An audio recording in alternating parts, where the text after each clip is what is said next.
دنیا میں 1% اور 99% یہ ڈسپرپورشنیٹ ہے. 1% are change makers and the 99% are followers. یہ وہ مسائل تھے کہ اگر ہم for example if we start talking about کہ یار وہ کاٹ رہے ہیں ان کو منع کریں تو آپ ان کو نہیں کر سکتے, وہ ایک گورنمنٹ پروجیکٹ ہے وہ آپ کر رہے ہیں, بٹ الٹیمیٹ ہم یہ ضرور کر سکتے تھے کہ جو آپ نے ڈیسائیڈ کیا. حکومت سے بھی ہم ان کو مشورے دیتے ہیں, جب وہ ہمیں بلاتے ہیں تو ہم ان کے پروگرام میں شامل ہوتے ہیں.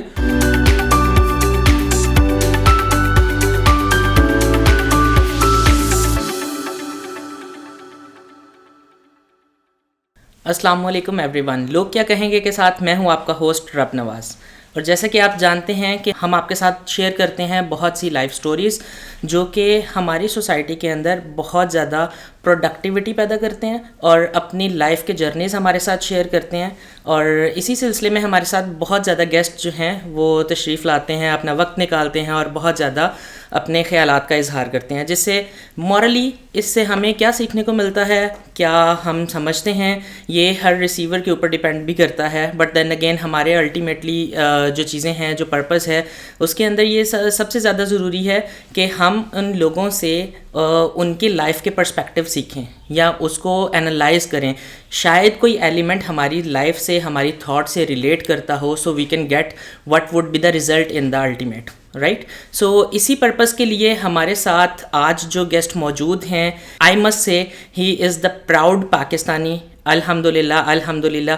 تو بغیر تاخیر کیے آپ کو آج کے ہمارے نئے گیسٹ سے ملواتے ہیں, جو کہ میں آپ کو تھوڑا سا انٹروڈکشن دیتا ہوں, باقی ہم ڈیفینیٹلی ان کے ساتھ پوری بات کریں گے اور ان سے ڈسکس کریں گے.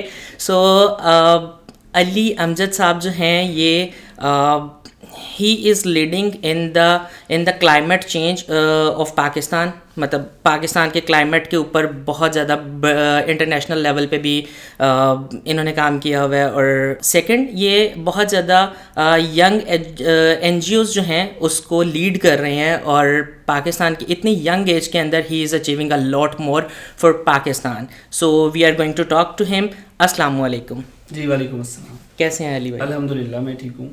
اور ابھی ریسنٹلی آپ کیا کر رہے ہیں, اپنا کوئی بیسک انٹروڈکشن دیجیے گا تاکہ ہم اس کے بعد کنٹینیو کریں. جی میں بنیادی طور پر تو کیمیکل انجینئر ہوں, اور میں انوائرمنٹ اور سسٹینیبلٹی کی فیلڈ میں تقریباً 10 سے 12 سال سے کام کر رہا ہوں. اور یوتھ لیڈرشپ پہ میں نے جو ہے 2008 میں جب میں یونیورسٹی میں تھا اس وقت سے کام کر رہا تھا, اور یہ میرا پیشن ہے. تو میں نے جو ہے وہ گراس روٹ لیول پہ, کمیونٹی اسکیل پہ لوگوں کو ان کی جو شہری ذمہ داریاں ہیں اور ماحول کا توازن ہے, اس حوالے سے ہم نے گائیڈنس شروع کی. ہماری پوری ٹیم تھی اور ہم بڑا عرصہ اس پہ کام کرتے رہے. اور آج میں پروفیشنلی بھی میں نے اپنا کیریئر شفٹ کیمیکل انجینئرنگ سے سسٹینیبلٹی اور انوائرمنٹل ایکسپرٹ میں ٹرانزیشن کیا آفٹر 8 years آف سروس.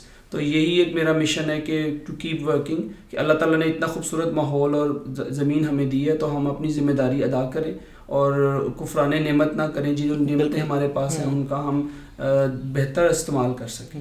اچھا, کیمیکل انجینئرنگ تو ایک ورڈ سن کے ہماری, میں I am talking about the society کے اندر اگر کیمیکل انجینئرنگ دیکھیں تو اس کی تو ٹرم سمجھ آتی ہے. اچھا, سو کیمیکلز ٹائپ کے انجینئر ہوں گے and he would be making something, you know, some chemicals, اور کوئی نئی میڈیسن بنا لی یا کوئی نئی چیز بنا لی. So environmental relationship with the human, تو اس فیلڈ کو ہی اگر سنیں تو مطلب وٹ آئی بلیو کہ 90% لوگوں کا what is the future in that.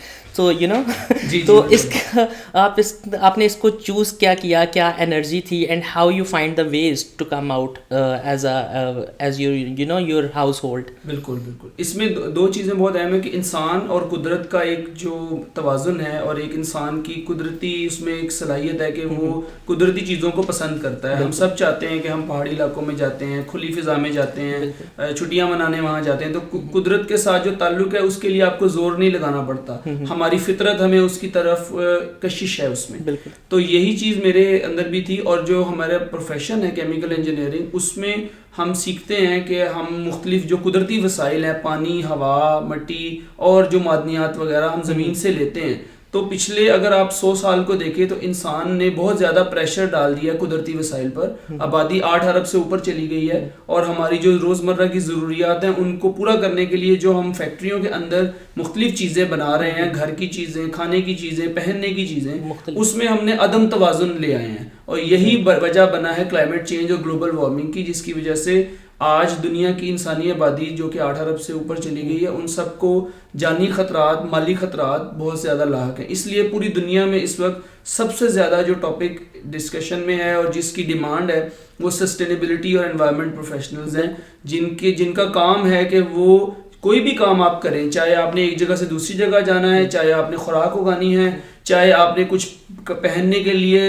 Factory میں کوئی چیز بنانی ہے, ان سب میں ماحول سب سے اوپر پرائیورٹی پہ ہونا چاہیے کہ اگر آپ ماحول کو نقصان پہنچا رہے ہیں تو آپ کو وہ چیز نہیں پروڈیوس کرنی. تو یہ میرے لیے ایک اعزاز بھی ہے اور میرے لیے ایک فائدے کی بات بھی تھی کہ میں کیمیکل انجینئر کے بعد انوائرمنٹ انجینئرنگ اور انرجی انجینئرنگ, انرجی ہمارا سب کی ضرورت ہے, لیکن جیسے ابھی ہم اس کمرے میں بیٹھے ہیں تو ہم نے انرجی کم استعمال کی ہے کیونکہ ہم قدرتی روشنی کو استعمال کر رہے ہیں. تو جب ہم قدرتی روشنی کو استعمال کریں گے تو ہم مصنوعی جو انرجی ہے وہ کم استعمال کریں گے, جس سے جو گیسوں کا اخراج ہے کاربن ڈائی آکسائڈ کا وہ کم ہوگا. اور پوری دنیا یونائٹڈ نیشنز کے لیول پر سب سے بڑا اس وقت جو مسئلہ ہے, جو ٹاپ 10 رسکس ہیں دنیا کو, اس میں کلائمیٹ چینج نمبر 1 پہ ہے. بالکل. اور کلائمیٹ چینج جو ہے مطلب recently we are shooting in Lahore, اور لاہور کتنا بڑا ہب بن چکا ہے اسموک کی زون میں کہہ لیں یا پولیوشن کے زون میں کہہ لیں. تو آپ کو سب سے پہلے تو یہاں پہ ریزن کیا لگتی ہے کہ یہاں پہ ریزنز کیا کیا ہیں اور اس کا آؤٹ کم کیا ہو سکتا ہے؟ اس میں 2 بنیادی وجوہات ہیں. ایک یہ ہے کہ ہمارے نے آبادی کو کہاں بسانا ہے, لوگوں کو ہاؤسنگ کہاں دینی ہے, اس کے لیے ہم نے پلاننگ نہیں کی. معذرت کے ساتھ کہ ہم نے ایک ماسٹر پلان ہمارا چل رہا تھا 2020 کا لاہور ماسٹر پلان, لیکن اس کے اندر جو چیزیں جہاں جہاں ہونی چاہیے تھیں ویسے نہیں کی گئیں, بلکہ بہت زیادہ بے ہنگم مقدار میں ہم نے ہاؤسنگ سوسائٹیز بنائیں اور ہم نے ایک توازن خراب کر دیا. تو ہمیں جو بارش ہوتی ہے, بارش کے پانی کو جذب ہونے کے لیے کچی جگہ چاہیے, ہم نے وہ کچی جگہ سب ختم کر دی. ہماری چھتیں پکی, سڑکیں پکی, ہر جگہ پکی کر دی ہم نے.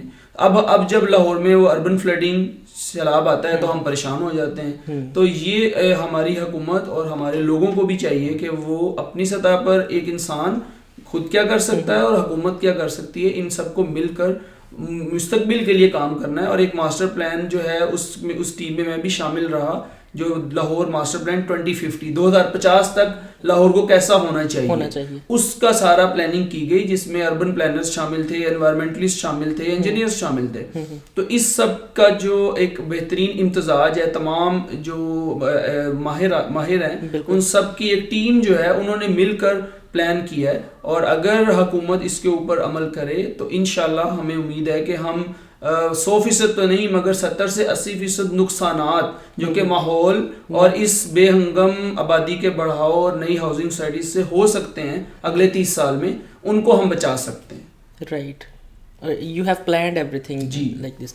اچھا, اب یہ ہو آپ نے جیسے ابھی بات کی کہ ایک پورا اسٹرکچر پلان تھا اور اس کے اوپر کام کیا جا رہا تھا, یہ آرگنائزیشنس کام کر رہی ہیں, تو بہت ٹائم سے یہ آرگنائزیشنس کام کر رہی ہیں, آئی ڈو ایگری, اور انہی کی وجہ سے بہت زیادہ چیزیں سیو ہیں, یو نو. بالکل. اور اچھا, اب ایک سٹیزن ہے, ایک لوکل پاکستانی ہے, that didn't have any knowledge, یا وہ اس فیلڈ سے بالکل اس کا کوئی تعلق نہیں ہے, اس کو آپ کیا سجیسٹ کریں گے کہ اس کو اپنے ماحول کو صاف رکھنے کے لیے کیا کیا چیزیں, کوئی بیسک روٹس جو ہیں جو آپ کو لگ رہا ہے کہ ہماری نیشن, ہر سوسائٹی کا ایک پرٹیکولر زون ہوتا ہے, اورا ہوتا ہے جہاں پہ وہ کون سی خرابیاں کرتا ہے, ہم ریپرز ویسے ہی پھینک دیتے ہیں, یا الاٹ آف ادر ایریاز. تو آپ کیا سجیسٹ کریں گے کہ ایک انڈیویژول جو ہے, انڈیویژول پاکستانی ہے, اس کو کیا چیزیں اپنی لائف کے اندر ہیبٹس اڈاپٹ کرنی چاہیے جس سے وہ یہ کلائمیٹ چینج کے اندر جو ہے وہ بہتری لا سکتا ہے انڈیویژولی؟ تو موسمیاتی تبدیلیوں سے بچاؤ کے لیے بہت سے اقدامات ہیں, مگر سادہ جو ہیں وہ یہ ہیں کہ جیسے آپ اپنے گھر کے اندر جو بجلی کا استعمال ہے اس کو آپ کم کر سکتے ہیں. آپ جس گاڑی, موٹر سائیکل یا سائیکل پہ جا رہے ہیں, آپ اس کا استعمال کو مناسب کر سکتے ہیں. اگر آپ گاڑی پہ جاتے ہیں تو آپ الٹرنیٹ کر سکتے ہیں, آپ پبلک ٹرانسپورٹ یوز کریں گے تو آپ کا جو ایمیشنز ہیں اور آپ کا انوائرمنٹ فٹ پرنٹ ہے آپ کی وجہ سے جو ماحول میں خرابی ہے وہ کم ہو جائے گی. اس کے علاوہ اگر آپ کھانے پینے کی اشیاء خریدتے ہیں تو کوشش کریں لوکل چیزیں خریدیں جس میں پیکنگ کم سے کم ہو. جتنی پروڈکٹ فیکٹری سے ہو کے اور پیکنگ ہو کے آئے گی تو اس پہ انرجی زیادہ خرچ ہوئی ہوگی. اگر آپ قدرتی چیز استعمال کریں گے تو آپ کے کسان کو فائدہ ہوگا, ہماری لوکل اکانومی کو فائدہ ہوگا, اور ہماری اپنی ہیلتھ کو بھی تو فائدہ ہوگا, اور ہماری صحت کو فائدہ ہوگا. اور اگر ہم لوکل چیزیں کھاتے ہیں تو ہم زیادہ جو غذائیت بھری چیزیں کھائیں گے, اور اگر ہم پیکج فوڈ کھاتے ہیں تو اس سے آپ زیادہ صحت کی خرابی کی طرف بڑھ سکتے ہیں. تو اس کو توازن رکھیں, بہت زیادہ بھی پیکج فوڈ کی طرف نہ جائیں, یہ آپ کر سکتے ہیں. اس کے علاوہ جو کپڑے آپ پہن رہے ہیں, جو چیزیں آپ پہن رہے ہیں, اس کے حوالے سے بھی اب جس طرح کا ہمارا انٹرنیٹ کا ایکسیس ہے, تو اگر آپ کو کوئی بھی معلومات نہیں پتا تو آپ سمپل گوگل پہ اس کو لکھ سکتے ہیں کہ میں یہ چیز خریدنے لگا ہوں, کیا یہ ماحول کے لیے نقصان دہ تو نہیں ہے. تو ایک کلک میں 1 منٹ کے اندر آپ کو وہ پروڈکٹ, اگر آپ سپر مارکیٹ میں کھڑے ہیں اور آپ اس کا گوگل اسکین پہ جا کے ڈال دیں تو آپ کو اس کی معلومات آ جائے گی. اس کے علاوہ ہمارا میڈیا جو ہے وہ بھی بہت سے پروگرام کر رہا ہے, اور آج کے اس پروگرام کے توسط سے بھی میں یہ کہوں گا آڈینس کو کہ وہ اگر آپ کو نہیں پتا, whenever you are in doubt ask, جب بھی آپ کو نہیں پتا تو آپ پوچھیں, اس کے حوالے سے کوشش کریں. گوگل سے انفارمیشن لے سکتے ہیں, چیٹ جی پی ٹی سے لے سکتے ہیں, مختلف زبان. تو اب کوئی بہانہ نہیں ہے کہ جی ہمیں پتا نہیں تھا. بالکل. تو بس اب آپ اب اسی چیز کے اندر اور بہت زیادہ ایک یہ کویشچن بھی ہوتا ہے, I must should not ask but definitely I will, کہ میرے اکیلے یہ والے کچھ سٹیپس کرنے سے کون سا سوسائٹی کے اندر انوائرمنٹ کے اندر چینج آ جائے گا. سو میرے لیے یہ ایزی ہے, جب تک پیکٹ کے اندر چپس ہے تب تک میری گاڑی میں اس کی جگہ ہے, جیسے ہی وہ چپس ختم ہو گیا تو میری گاڑی میں اس کی جگہ نہیں ہوگی. تو میرے ایک یہ کر لینے سے کون سا انوائرمنٹ میں چینج آ جانا ہے. تو آپ اس آئیڈیالوجی کے اوپر یہاں پر کیا کہیں گے؟ میرے خیال میں یہ بہت اہم سوال ہے, کیونکہ ہم جیسے صرف لاہور کی اگر ہم بات کریں تو یہ ایک میگا سٹی ہے, 10 لاکھ سے زیادہ کی آبادی, 10 ملین, 1 کروڑ سے زیادہ کی آبادی ہے, تو ایک میگا سٹی ہے. اگر اس میں ہر انسان جو ہے اس کا جو کنٹریبیوشن ہے وہ کام کرتا ہے. ہاں, آپ جب ارد گرد دیکھتے ہیں تو آپ کو ڈی موٹیویشن ہوتی ہے کہ میں اکیلا ہی کر رہا ہوں, باقی تو کوئی نہیں کر رہا. لیکن اس میں یہ ہے کہ وہ اپنے حصے کی شمع آپ کو جلانی چاہیے, کیونکہ آپ سے آپ کے بارے میں پوچھا جانا ہے. آپ سے یہ نہیں پوچھا جانا کہ آپ کے ہمسائے نے کیا کیا تھا, آپ کے لاہور کے شہریوں نے کیا کیا تھا, آپ سے پوچھا جانا ہے آپ نے کیا کیا تھا. تو میں نے جب 2015 میں ہم نے, میرا دوست ہے بلال, اس کے ساتھ مل کے اور لاہور کے NGOs کے ساتھ مل کے ہم دیکھ رہے تھے کہ بہت سی سڑکیں جب چوڑی کی جاتی ہیں تو درخت کٹ جاتے ہیں. بالکل. تو ہم نے کہا, ہم ایک ایسے ہی چائے پہ بیٹھے تھے تو ہم نے کہا کہ کیا یہ درخت کٹتے رہیں گے اور ہم دیکھتے رہیں گے. تو ہم نے کہا کہ چلیں اگر یہ کاٹتے رہتے ہیں تو ہم لگاتے رہتے ہیں. تو ایک وقت آئے گا کہ ان کے کاٹے ہوئے درختوں کی تعداد ہمارے لگائے ہوئے سے کم ہی ہوگی اور ہماری تعداد زیادہ ہو جائے گی, تو نیٹ چینج پازیٹیو ہو جائے گا. تو یہ ایک چھوٹا سا ڈسکشن تھی, ایک over a cup of T, لیکن اس کے بعد ہم لگے اور آج بھی ہم, اور دیکھیں یہ وہ مسائل تھے کہ اگر ہم for example if we start talking about کہ یار وہ کاٹ رہے ہیں ان کو منع کریں, تو آپ ان کو نہیں کر سکتے, وہ ایک گورنمنٹ پروجیکٹ ہے وہ آپ کر رہے ہیں. بٹ الٹیمیٹ ہم یہ ضرور کر سکتے تھے کہ جو آپ نے ڈیسائیڈ کیا, اس میں ایک چیز اور بھی بڑی اہم ہے کہ حکومت سے بھی ہم ان کو مشورے دیتے ہیں. جب وہ ہمیں بلاتے ہیں تو ہم ان کے پروگرام میں شامل ہوتے ہیں, اور اس میں ماضی کی حکومتوں کو بھی اور موجودہ حکومت کو بھی کریڈٹ جاتا ہے کہ انہوں نے اپنے جو انداز ہے مختلف پروجیکٹ کرنے کا اس میں تبدیلی لائے ہیں, اور وہ ہماری اور دوسری سول سوسائٹی کی بات سنتے ہیں اور اس میں تبدیلی کرتے ہیں. مگر یہ کافی نہیں ہے. جس رفتار سے ہماری نقصان ہو رہا ہے ماحول کا, اس رفتار سے ہمارا اچھا کام ابھی نہیں ہو رہا. تو ہمیں ابھی مزید کام کرنے کی ضرورت ہے. لیکن جو صلاحیت حکومت کے پاس ہوتی ہے, جو وسائل, ہیومن ریسورس, پاور ان کے پاس ہوتی ہے, وہ ایک عام NGO وغیرہ کے پاس نہیں ہوتی. NGOs اور لوکل ادارے اور کمیونٹی کے جو گروپس ہیں یہ سینسٹائز کرتے ہیں, یہ اپنے حصے کی جو انپٹ دیتے وہ دے سکتے ہیں, لیکن بلا آخر حکومتوں کو ہی بڑے لیول پہ کام کرنا پڑتا ہے. بالکل. اور اسی طرح سے جیسے ابھی آپ ڈسکس کر رہے تھے کہ انڈیویجولی آپ سے آپ کے بارے میں پوچھا جائے گا, اور سملرلی یو جسٹ سیڈ کہ آپ جب سوسائٹی کے اندر باقی سب کو وہ بگاڑ پیدا کرتا ہوا دیکھتے ہیں تو ڈی موٹیویشن پیدا ہوتی ہے. اسی طرح اگر ہم سالڈ رہیں گے, ابھی میرے مائنڈ میں یہ چیز آئی کہ اگر ہم سالڈ رہیں گے اور ہم کوئی پازیٹیو ایکٹ کر رہے ہیں تو الٹیمیٹلی ہمارا بھی ایک گروپ بن جائے گا اور لوگ پھر ہم سے انفلوئنس ہوں گے اور پھر سوسائٹی کے اندر کوئی اچھا اسٹیپس جو ہے اس میں وہ کہتے ہیں کہ you can not do all the good that the world needs but the world needs all the good that you can do. تو آپ کو جو آپ اچھا کر سکتے ہیں دنیا کو اس کی ضرورت ہے. آپ یہ مت سوچیں کہ میرے اس ایک ایفرٹ سے کیا ہوگا, کیا چینج آئے گا. اور وہ کہتے ہیں کہ جو چینج ہے نا وہ ہمیشہ چند لوگوں سے ہی آتا ہے. بالکل. تو دنیا میں 1% اور 99% یہ ڈسپرپورشنیٹ ہے. 1% are change makers and the 99% are followers. تو آپ نے سوچنا ہے کہ آپ نے وہ 1% میں جانا ہے یا 99% میں جانا ہے, اور آپ یہ ٹرانزیشن کرتے رہتے ہیں اپنے لائف سپین میں. کبھی آپ ادھر ہوتے ہیں کبھی, لیکن زیادہ تر لوگ اس 99% پول میں ہیں. But transition from 99 to 1% of leaders جو چینج میکر ہیں, جو ٹرینڈ سیٹر ہیں, جو نارملسی کو ختم کرتے ہیں اور جو انوویٹیو کام کرتے ہیں, وہ وہی لوگ ہیں جو پھر آپ کو آگے اچھے کام, اچھے لیڈر, اچھا معاشرے کی تشکیل کی طرف لے کے جاتے ہیں. اگر ہم غور کریں تو قائد اعظم بھی تو ایک ہی تھے نا, ایک ہی تھے, لیکن ان کے ارد لوگ اکٹھے ہوتے گئے اور کارواں بنتا گیا. اور آپ پھر وہ اس 1 یونٹ کے ساتھ ہوتے ہیں تو ڈیفینیٹلی آپ کا ایک اورا بنتا ہے اینڈ یو چینج. جب آپ کسی کو دیکھ کے ڈی موٹیویٹ ہو رہے ہیں تو آپ اس سے موٹیویشن کیوں نہیں حاصل کرتے کہ اگر آپ اچھا کام کریں گے تو کوئی آپ کو دیکھ کے موٹیویٹ بھی ہوگا. بالکل ایگزیکٹلی. تو یہ بھی ایک رخ ہے, تصویر کا دوسرا رخ ہے. اور انوائرمنٹل چینج یا کلائمیٹ چینج کے اوپر آپ جیسا کہ پاکستان لیول پہ بہت بڑی بڑی آرگنائزیشنس کے ساتھ آپ کام کر رہے ہیں, سو دس از سو ریسپیکٹفل فرسٹ آف آل. اور سیکنڈلی پھر آپ ڈفرینٹ آرگنائزیشنس کے کو ہیڈ بھی کر رہے ہیں, جو NGOs ہیں.